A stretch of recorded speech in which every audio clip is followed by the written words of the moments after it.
psikososial Erik Erikson, memahami tahapan perkembangan manusia.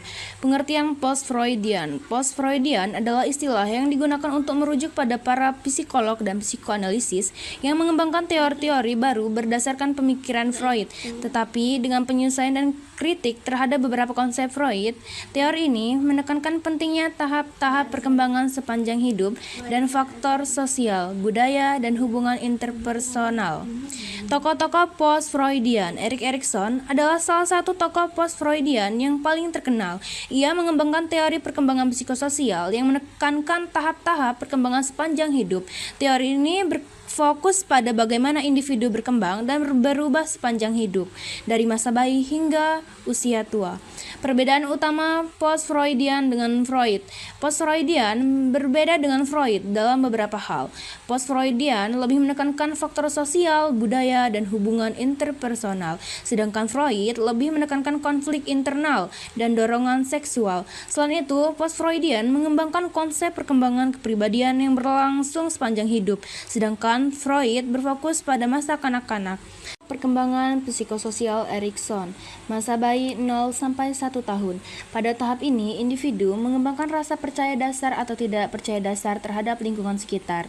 Rasa percaya dasar ini terbentuk melalui interaksi dengan pengasuh utama, biasanya ibu. Jika pengasuh utama dapat memenuhi kebutuhan bayi dengan baik, maka bayi akan mengembangkan rasa percaya dasar. Namun, jika pengasuh utama tidak dapat memenuhi kebutuhan bayi, maka bayi akan mengembangkan rasa tidak percaya dasar.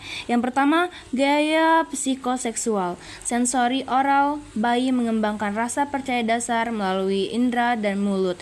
Yang kedua, krisis psikososial. Rasa percaya dasar dan rasa tidak percaya dasar. Gaya psikoseksual. Sensori oral, bayi mengembangkan rasa percaya dasar melalui indera dan mulut. Yang kedua, krisis psikososial. Rasa percaya dasar dan rasa tidak percaya dasar. Bayi harus memilih antara percaya atau tidak percaya terhadap lingkungan sekitar. Yang ketiga, kekuatan dasar. Harapan. Bayi mengembangkan harapan bahwa kebutuhan mereka akan dipenuhi. Masa kanak-kanak awal 1-3 tahun. Pada tahap ini, individu mengembangkan otonomi atau rasa malu dan ragu dalam menghadapi tantangan. Anak-anak mulai belajar untuk mengontrol tubuh mereka dan melakukan hal-hal sendiri. Yang pertama, gaya psikoseksual, otot uretal anal. Anak-anak mengembangkan otonomi melalui kontrol otot dan buang air kecil. Yang kedua, krisis psikososial, otonomi dan rasa malu dan ragu. Anak-anak harus memilih antara melakukan hal-hal sendiri atau meminta bantuan. Yang ketiga, kekuatan dasar, keinginan. Anak-anak mengembangkan keinginan untuk melakukan hal-hal sendiri. Usia bermain 3-5 tahun.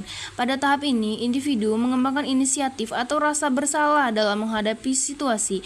Anak-anak mulai belajar untuk mengambil inisiatif dan membuat keputusan sendiri. Yang pertama, gaya psikoseksual, lokomotor genital. Anak-anak mengembangkan inisiatif melalui gerakan dan eksplorasi. Yang kedua, krisis psikososial, inisiatif dan rasa bersalah. Anak-anak harus memilih antara mengambil inisiatif atau merasa bersalah. Yang ketiga, kekuatan dasar, tujuan. Anak-anak mengembangkan tujuan dan motivasi untuk melakukan hal-hal. Jadi, kesimpulannya adalah teori perkembangan psikososial Erik Erikson menekankan pentingnya tahap-tahap perkembangan sepanjang hidup.